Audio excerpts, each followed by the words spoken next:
Alfreda Eilo.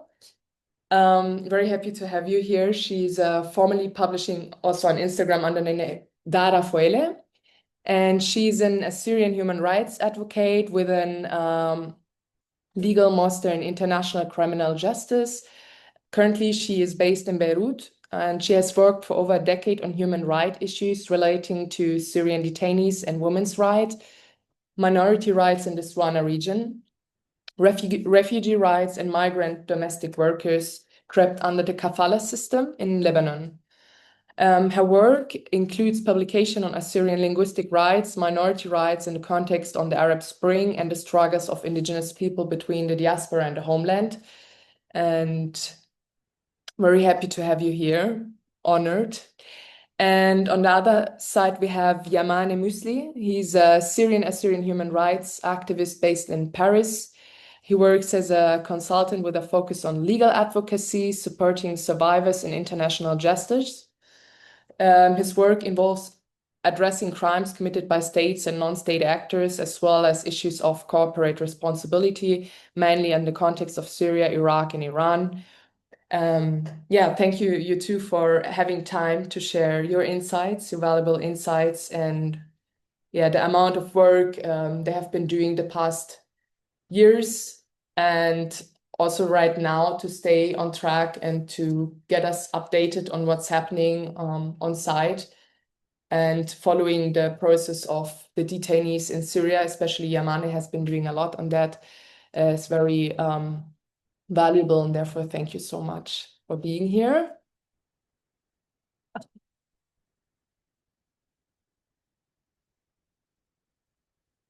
I think I will try to summarize the current situation quite briefly. As I said, this is going to have a focus on Syria right now. And since the fall of the Assad regime on on 8th of December 2024, I think three of us were already then texting how we feel about that, not because the dictator has fallen, but about what will be the aftermath of let's say of this situation of fragmented situation in Syria. And then we have been very stressedly following the news of the genocidal massacres in Sahel in March, costing over 1,500 Alawis their lives, and which during that time already have been downplayed and like any oppositional voice had been downplayed or discredited by being an Assad apologist or a remnant of the regime. We have been seeing tactics of cutting off electricity or prohibiting journalists to enter the area.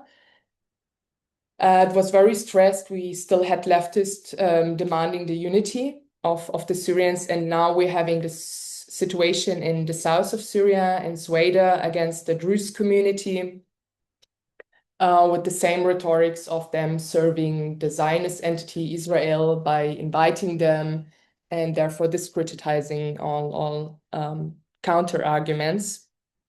And I think I just want to leave it to you and how you, maybe Alfreda, your analysis of this current massacres in Sweden and the earlier massacres and the rhetorics of the regime. How do you assess the failure to establish any serious transitional justice mechanism in Syria? Was that the sole problem, to leave everything just for the civilians or for the militias? What could been differently worked out in this situation? Hi, can you guys hear me? Thank you so much for inviting me and for the wonderful introduction. I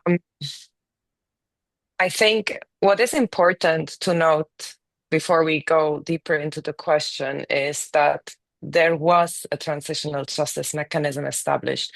Syrian civil society has been working for 14 years, preparing for the moment when the Assad regime is going to fall. The same applies for the constitution.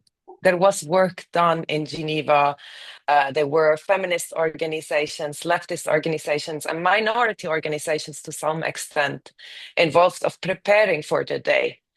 And what is important to acknowledge is it was not perfect, but we were in the process of having all these mechanisms, all these legal frameworks ready. And the new Syrian regime decided to basically ignore and undermine all the work that has been done by civil society for the past 15 years. And this includes national dialogue of the minorities, of including the minorities.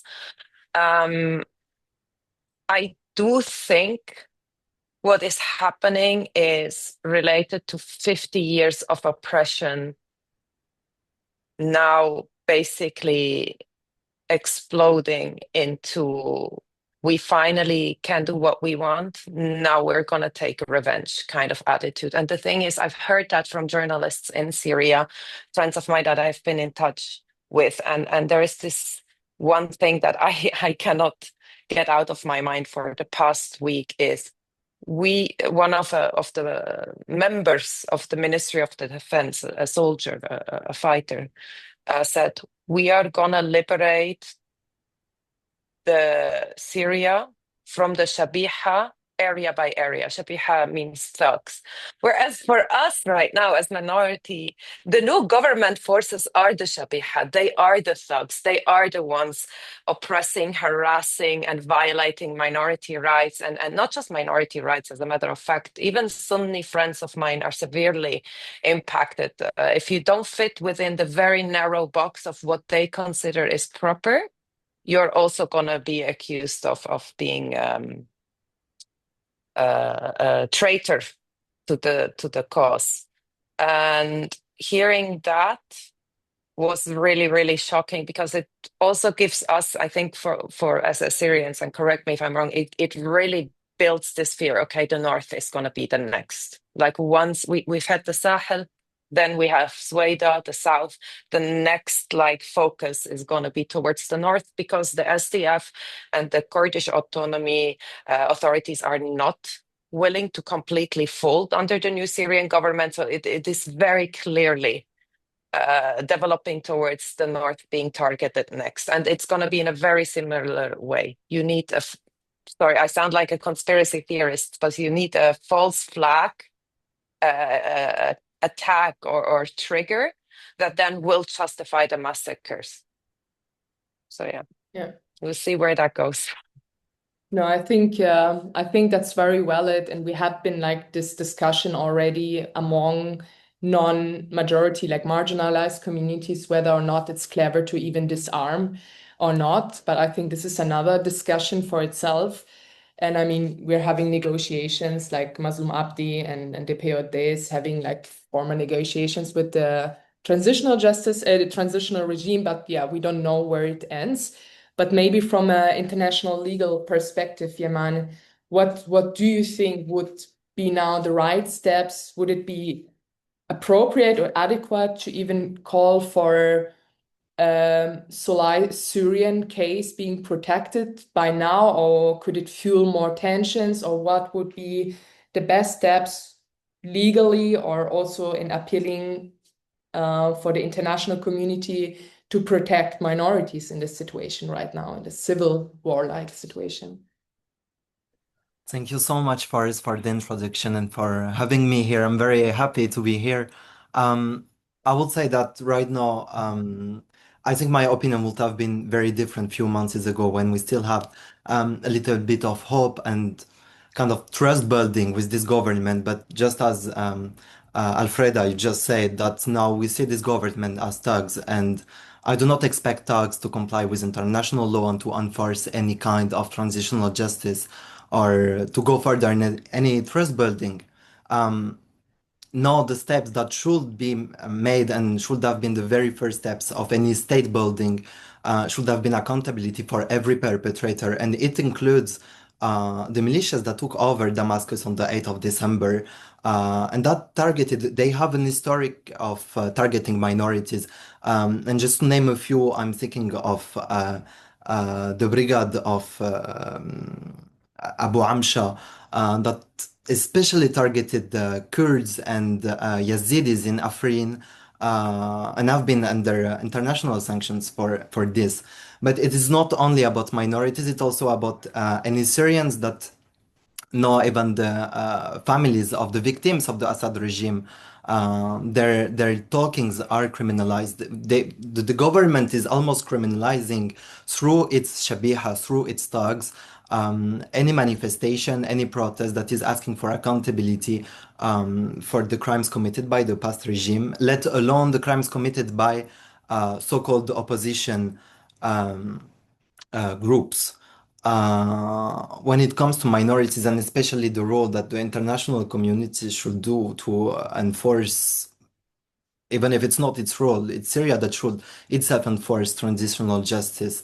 But it looks like kind of close that now the world is negotiating with this new government, and does not look very interested in building a real democratic state in Syria, while transitional justice is the absolute way forward. If we want to go out of any sectarian cycles, we need to address all crimes and to be able as Syrians to go all around the table and talk for the very first time about all what happened for the almost 60 past years. This is not only about the 14 past, it's about a mechanic of horror for 6 decades. And the international community has the responsibility to help, I would have said this government, but it cannot enforce this government, and it's not its role. Now the only way forward that is the way the Syrian civil society has been doing for the 14 past years. Like you said, Alfreda, we were not coming with nothing. We have a civil society that is extremely rich and that is itself is giving examples to civil society all around the world. Ukrainian civil society has learned so much from Syrian civil society, and I love saying that in some ways international criminal law, the international criminal law of the 21st century is almost made by Syrians. We opened the doors for strategic litigation and universal jurisdiction all over Europe, in the United States.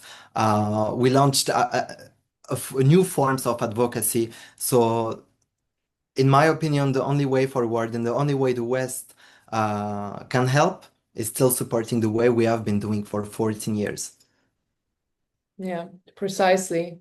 Yeah, like to truly enable the civil society and all its advocates who have been doing so much for the past years to give them their agency. I believe that's right. But also speaking from about agency, now we're seeing you as Assyrian individuals taking part in this discourse and also on site in grassroots organizations and as personals. I mean, Alfreda has been interviewed by Al Jazeera on the topic of Christian minorities in Syria and how its perspectives going to be or the outlook for them.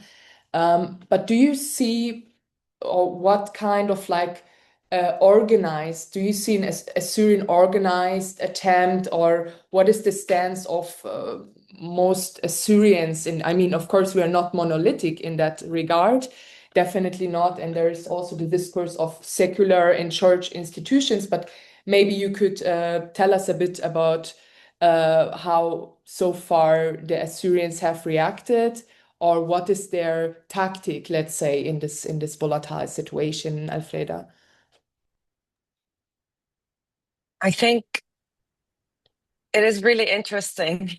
In 2016, I was interviewed also to talk about Syria because that's when I started entering again. That's also when Dara became very prominent because I needed Dara in order to remain as Alfreda entering Syria.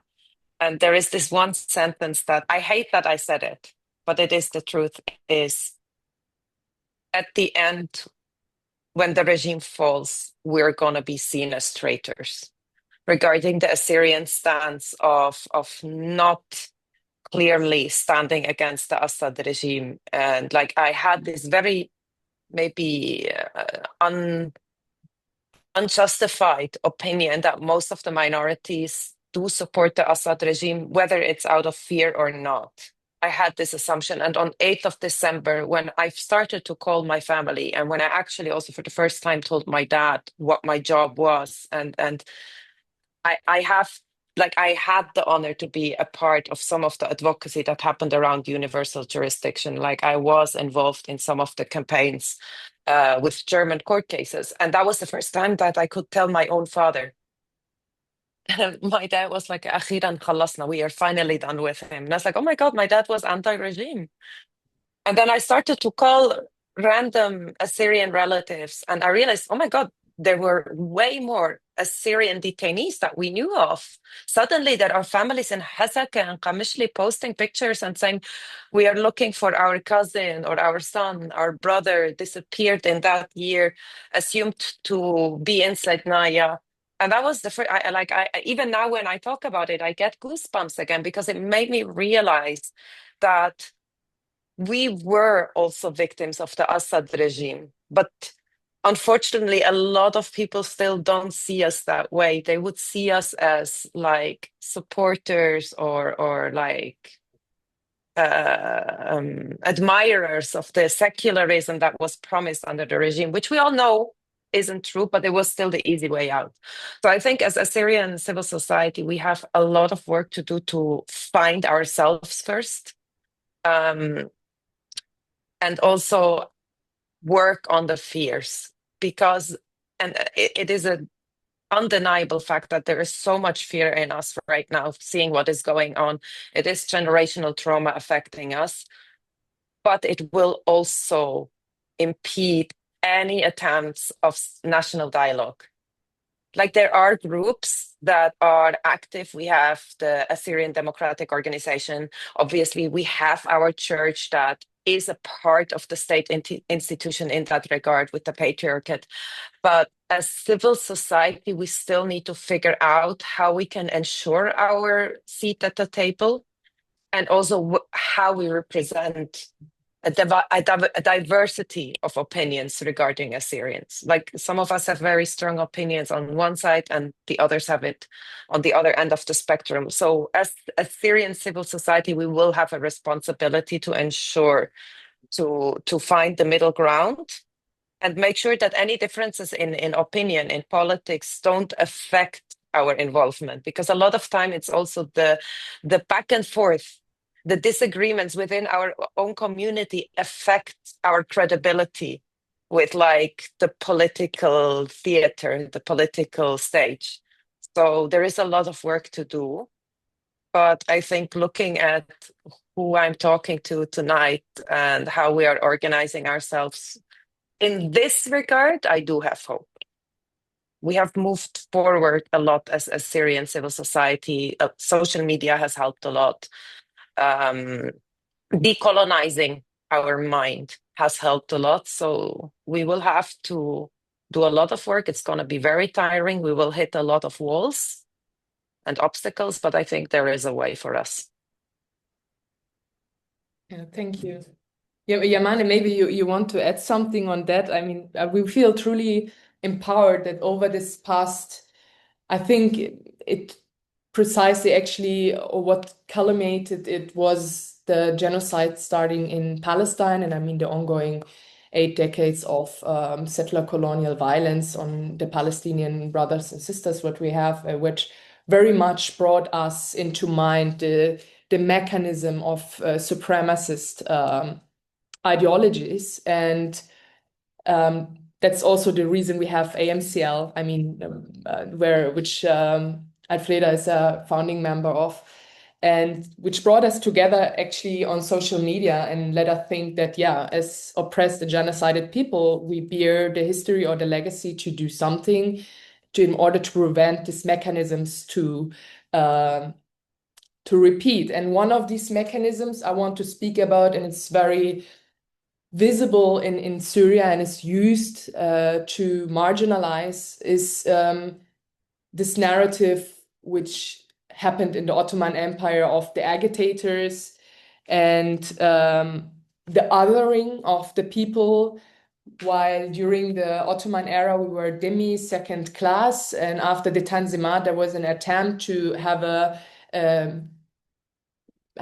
like emancipated equal society, but it continued with Kemalist and Ba'ath regimes, that there was a certain supreme ideology which didn't really make us emancipated as Christians, but also for us as ethno-religion, like as Assyrians in our homelands. And I feel that sometimes there is this distortion even among Assyrians. Where do we actually belong? Like, we were othered for so many centuries in our homelands.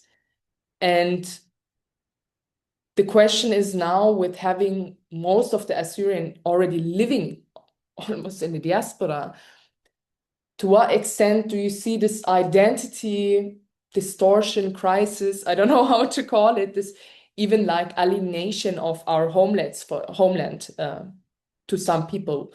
What do you think, like, does this play in the future for the Assyrian cause or for advocacy in that sense? Maybe Yamane, you want to start, and I'm sure Alfreda can add something on that. Yeah, I'm sure Alfreda will have to complete. But sometimes I believe that I do not have the same experience of, let's say, my Assyrianness than most Assyrians that I know, especially in Paris. That actually my father was born in diaspora himself. Like, he was born in Damascus, which is not properly speaking Assyria, and his mother as well was born in Damascus. And there is sometimes I feel that for all of us, through the generation, the loss of a part of our Assyrianness, but at the same time, it's coming back when it comes to the trauma. I was reflecting of why do I feel Assyrian, and realizing that it's actually the catastrophe that fall under Syrians that made me feel really Assyrian, because I realized this is so much linked to Saifu and to the history of my great grandparents fleeing their homeland and with the total loss of value for human beings and the target of civilians and etc. etc. And this is the way I feel Assyrian, and this is, I think, the way in advocacy we can use in the diaspora or Assyrianness, and to advocate for Assyrians by linking with other causes, by always remembering the trauma of past generations, that we are here for a reason. Our great grandparents or grandparents, or sometimes even our parents or ourselves, we did not survive for nothing. We did not survive to live egoistically in the West and enjoy the life saved, but to advocate for the return to Assyria, so that those who are there can remain, but also for any other group. And I'm thinking of Syrians, of Palestinians, of course, of Yazidis, of Iranians, of Armenians, of even outside of the SWANA region, that we should be this force that is driving a movement that is really aimed at to push for non-repetition, not only on us and or ethnical kin, but to any other group all around the world. Yeah, agree. Alfreda, maybe you can, with this Assyrian identity and this distortion. I mean, you have been writing this very beautiful story of your grandmother coming back to Turabdin, and she said, "Harke qaimninan weloto ainan argo di athro didan." So here we come from, we grow up, and we won't never forget the soil of our homeland. But living in Switzerland, I mean, you were born there.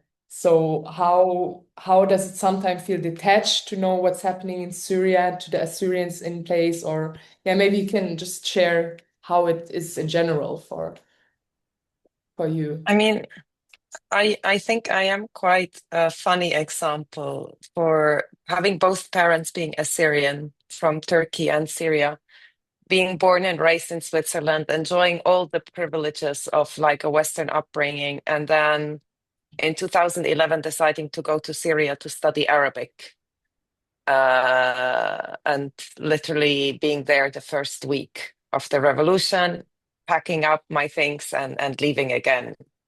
I was staying in, well, like leaving Halab, Aleppo, where my grandfather's house is. And ever since that moment, there was like an awakening of my identity. Because I wasn't born in Syria. I didn't have Syrian papers until recently. Like I got my Syrian papers 6, 7 years ago. Before that, I wasn't even a Syrian citizen in uh, any way whatsoever. And the feeling of needing this identity in the context of Syria, and I think that's very similar to what Yamane just said, is like the Syrian context also created our own awareness that we don't have a country. It's very unlikely that we will never have a country. I am actually not for the idea of a country because I don't believe in nation states. I don't believe in borders, but the idea is we don't have a say in the regions we're originally from, being Syria, Turkey, Iraq, and Iran.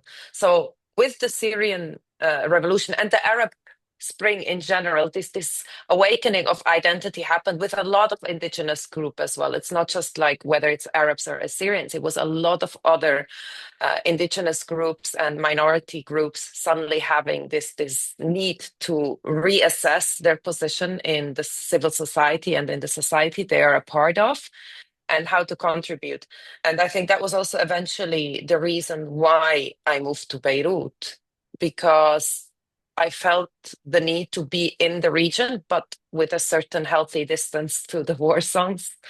I mean, which changed last year. I ended up being in the war zone. But having this need to being a part of SWANA, also understanding the cultural context more. Even if I did grow up Assyrian, I grew up very westernized. Coming here and being more in touch with the Syrian community that has been displaced and regularly traveling to Syria gave me a much better idea what my identity is, but it also made me learn the certain gap or lack of reality that exists between the diaspora communities that don't really listen to the people in the homeland. And I think this is something where I felt extremely encouraged to be here to understand better, so that the advocacy that comes from the Western world is way better informed. And I'm sorry, I'm like stretching it out, but I think the most important part is our advocacy as Assyrians has the tendency to slip into a bit of a colonial approach, like we need someone to protect us. We are calling for interventions to be protected, and it often goes towards a Western kind of audience. Whereas for me, especially in the past 2 years, the realization came that we need to find our allyship and our partnerships in the region among other communities.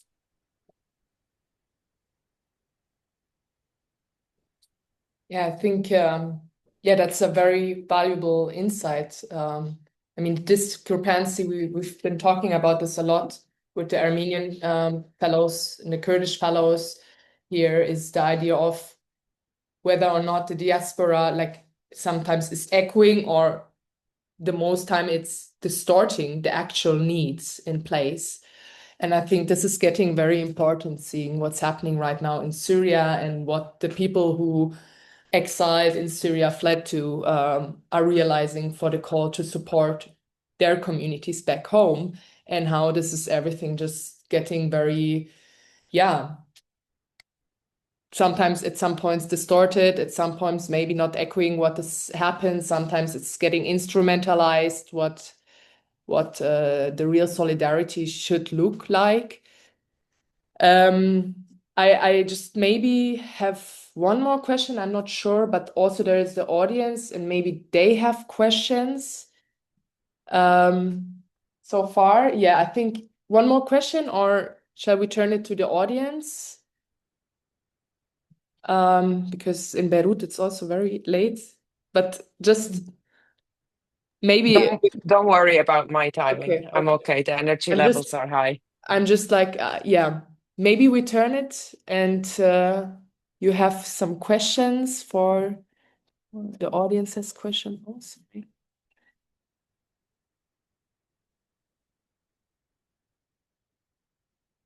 Yeah, I didn't really say thank you or properly thank you, but yeah, this is the audience and we're very happy to have you here. Also, the question is, yeah, I can ask the questions. of course. There's a microphone already. Please. And maybe after there will be an electricity breakdown. So since we have her here, let's ask the questions. Electricity goes at sea. Yeah. And I mean, about thank you very much, by the way, just being here and informing us also, not just current situation, but also giving us kind of like the last 2 decades history. But about the critique that the division within the Assyrian community, like supporting more secular leaning forces or sometimes dictators and autocrats. I'm thinking also in Turkey, like a lot of Assyrians living in Istanbul, like in big cities, they have been supporting the Republicans or the more secular forces. It is also true for the Armenians, for Jewish minority in Turkey even, also for the Greeks. Like I think historically it should be better understand like why these minorities are always in the Middle East, leaning to align with the more secular forces, although they have authoritarian, of course, tendencies and autocrats in some cases also, like classic autocrats. But there's a reason for that, and I think also it shows not just it shows also agency, like in time to time, like when there are critical positions. I'm thinking also Armenians in Lebanon, like during the civil war, taking position, even during the civil war, like as a minority, like and being able to survive during that incredible period. Like maybe we can also take a look differently. Why the Christian minorities in the Middle East has to align with different groups, and then how can it turn or transform into something else, as you both said, like maybe local forces, not just looking at the West all the time, but we can also see why did they align in the modern times with different forces, including the Republican or secular autocrats. That instead of blaming or instead of just seeing it as a colonial tendency or coming something from the past only, I think it's also giving more agency, looking at in this way. It's just it's not a question. It's just a thinking to open up, and then maybe I get better critic, and then I can change my mind.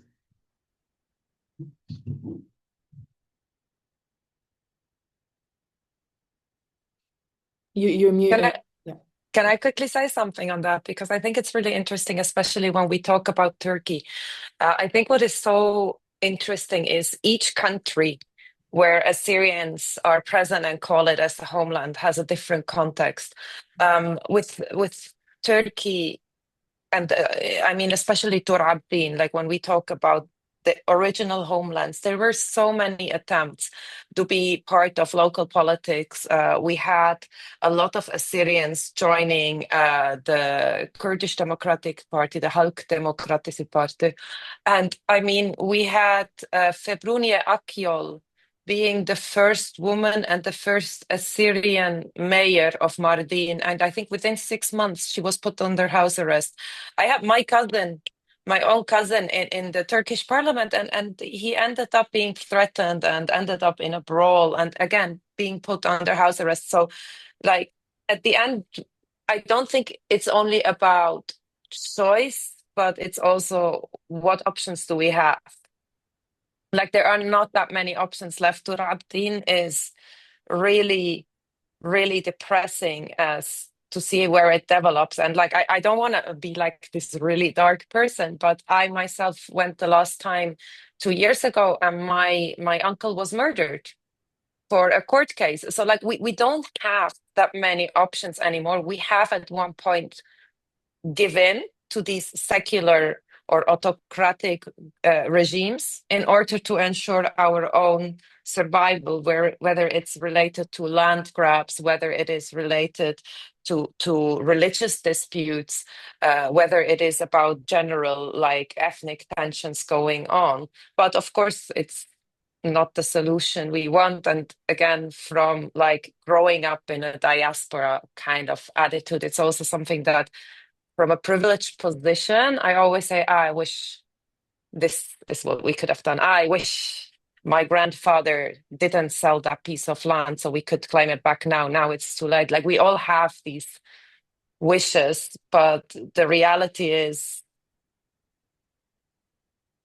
what options do we have? There is no healthy partisan environment in any of the countries, whether Iraq, Iran, Syria, or even Turkey. Like even in Turkey, I don't genuinely believe it is a healthy partisan environment that allows for a lot of like political debate. You get shut down, you get threatened, you get put under house arrest. So we still have a long way to go there in that regard. Maybe to self-organize would be a good start, but that also implies its own risks.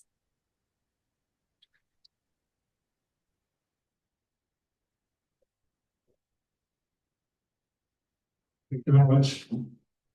I had a very bad feeling about Assyrians, but I had the same feeling not only for Assyrians, for all the weak ethnics in the region. So as I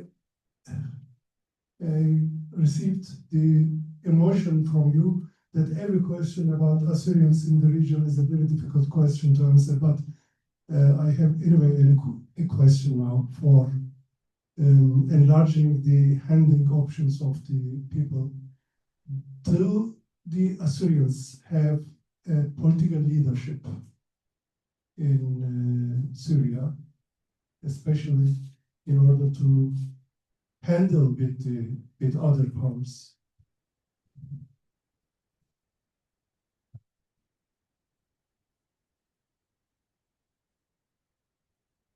Yeah, maybe Yamane and like we can add up. It's very fractionalized. We can say already now. Yeah, I'm sorry, I couldn't hear the full question. Can you just briefly summarize, please? So yeah, that he first of all doesn't assume that the situation, it's very volatile for all minority, let's say marginalized communities.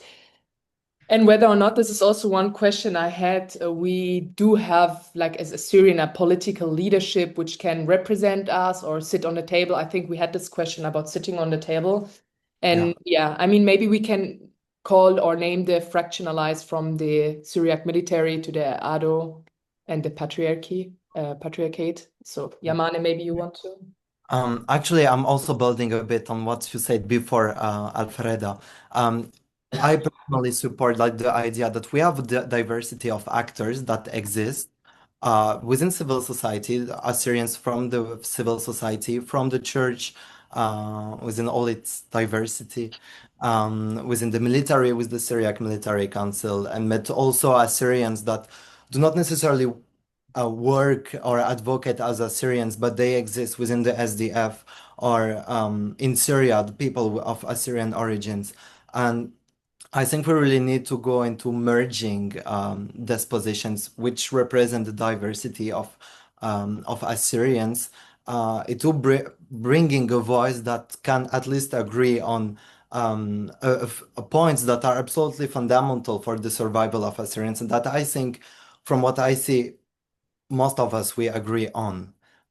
We do not always agree on the ways to go, but we agree on the very basic fundamentals, which are equality and liberty for Assyrians with other groups.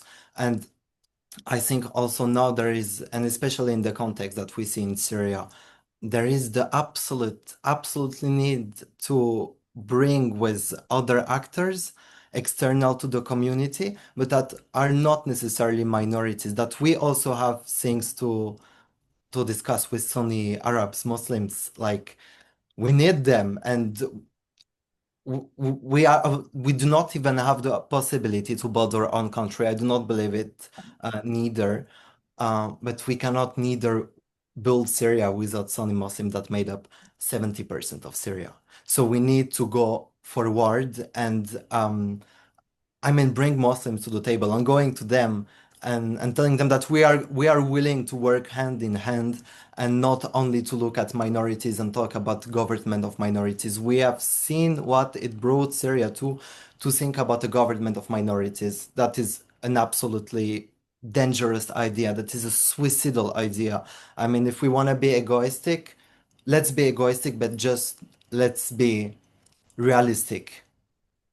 This is not a problem to be egoistic and think only about minorities, but we need at least to do it in, let's say, realistic and intelligent way, and it needs to involve Arab Muslims.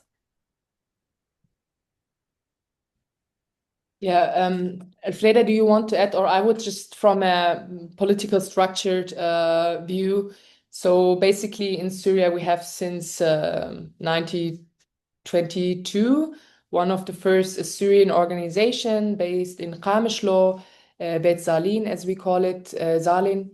And then we had more cultural organization with Rafidain in 1938, and then the ADO eventually in 1956, which still exists, the Assyrian Democratic Organization. It sees itself as a secular, cultural, like emancipating organization. They also bring out regularly statements on what's happening. You can follow it now on Instagram, but also on their website. Then we have Syriac Press. Syriac Press is a part like of a newsletter related to the Syriac Military Council, but more in a political, cultural, engaging way. And so what we had, this is during like, or during the outbreak of ISIS, in particular 2013 when it started, we had the issue of multiple militias forming alongside sectarian, like confessional and ideological fragmentation in northeast Syria. So you had the more church confessional identity, the Aramaic or Oromoye, Suryoye, and then you had more inclusive trans-confessional military alliances, as is now with the Beth Nahrain Freedom Party. This is an umbrella. They act in Iraq as well as in Lebanon, Syria, Turkey. And in Syria and in Iraq, they are militarized. Work as part of the SDF. We have the Sotoro, which works in the internal security ministry in northeast Syria, or Rojava, as the Kurds call it. We call it Beth Nahrain. So yes, there is even like an armed fraction, let's say. They formed in order to secure their neighborhoods, of course. But when we saw, for example, the first lootings in Sahel, like in Latakia and in Latia and Tripoli, on the coast, and we saw, for example, the church bombing now 3 weeks ago, but also in February there was a lot of unrest in Damascus and in the coast, and parts of these groups, not officially, but they are trained. They went with buses to pick the Assyrians, but also Armenian and Kurds, but predominantly the Assyrians who studied in these regions, to pick them up to come to the northeast to protect them. So there is already a sense of security structure for the Assyrians available in Syria. We don't want to count on it, but yes, we do have our own militias as well. And yeah, I hope this answers in a sense your question. And of course, we have the Patriarchate who is sitting, and he was invited to talk with Ashara already plenty of times. They're putting out statements which are internationally resonating, I would say. Until today, we saw it in the millet system. They're still the representatives of us. It's continuing in a sense, but the military fraction since 2012 is very essential for our survival, I would say, in Syria right now. Maybe Alfreda can agree, but that's my opinion. I studied on that a bit more, but so it's yeah. We hope we don't need to rely on it, but yeah, rely on it. I think, well, there's so many questions I could go for, but I think maybe we can close it down, or someone has a question.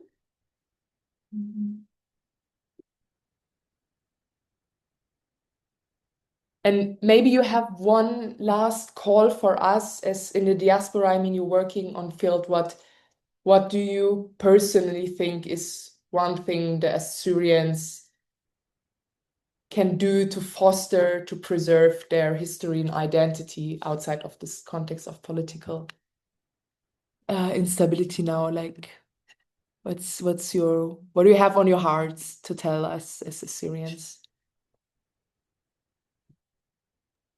Question is for both of you. I think I want to kind of end the conversation with a reflection of living in Beirut and spending a lot of time with people from the Palestinian and the Syrian communities who are displaced. And one of my closest friends, she's Palestinian living in Shatila, and it's the third generation. So her grandfather survived the Nakba, who fled to Lebanon and ended up in Shatila, where they are now 3-4 generations of Palestinians without papers and unable to even find work in Lebanon due to the discriminatory practices. And I've talked to her about what's going on in Syria and being upset and being worried. And she said this sentence that was so impactful. She's like, I don't understand you Syrians. You guys have an actual country. You have land and you shed your own blood. You fight each other. You kill each other on your own land. We as Palestinians, we are fighting for every single centimeter of land we can keep in Gaza and in Daffa in the West Bank. And we would never raise weapons against each other. And I've also heard it so many times from other Palestinian friends that still live in the West Bank. It's like, we don't know sectarianism. Doesn't matter if you're Muslim or Christian, as long as you're Palestinian, the chances of you getting killed by the settlers, by the Zionist bombings, it doesn't make a difference. So we don't differentiate. So I think it should be a very, very stark reminder that, and this includes us as Assyrians, right? We don't have land as in country, but we have homeland. We have areas where the majority still speaks our language and where our churches are present and our architecture, our old houses still stand. We need to honor that privilege and do our best to counter all these narratives of sectarianism. And I know right now it's not us that creates the narrative, blacks, it's the opposite. We are the ones being impacted by that sectarian narrative. But whatever we as Assyrians can do right now to make everyone remember we are not just Assyrians and part of the land, we are indigenous to it. And we are privileged compared to our Palestinian kin to have a land and to have actually the chance to start fresh after 53 years of dictatorship. And we wasted it the last 6 months by allowing this to happen. And in this regard, I'm not just speaking about the new Syrian regime, which is honestly, it's just copy paste plus Coca-Cola. Like my friend said, it's so beautiful. We still have the intelligence branch. We will still have the mukhabarat. The only difference is that they can drink imported soda from like Western markets. That's the difference. It's a neoliberal system. So I'm not talking about them. I expect nothing from them, but from my colleagues from the past 14 years of Syrian civil society, I need them. We as Assyrians and Druze and as Alawi, and even for the queer community, even for the atheist community, for anyone that is non-conforming, we need them to push back with us. Even if right now it might be hard, we need them to push back with us, because otherwise everything has been in vain, and 500,000 plus martyrs have died for a regime that literally just changed the branding, but it's the same product inside. So it might sound a bit dramatic how I described it, but this is really what we need to make sure. We cannot allow 4 years of transitional government to continue like this. We need to push back from now. We should have pushed back from January, February on. At latest after Sahel, but yeah. Yeah, for sure. But even before, when the declaration of the constitution Yeah. came out, Yeah. we should have shut it down immediately as Syrian civil society. Yeah.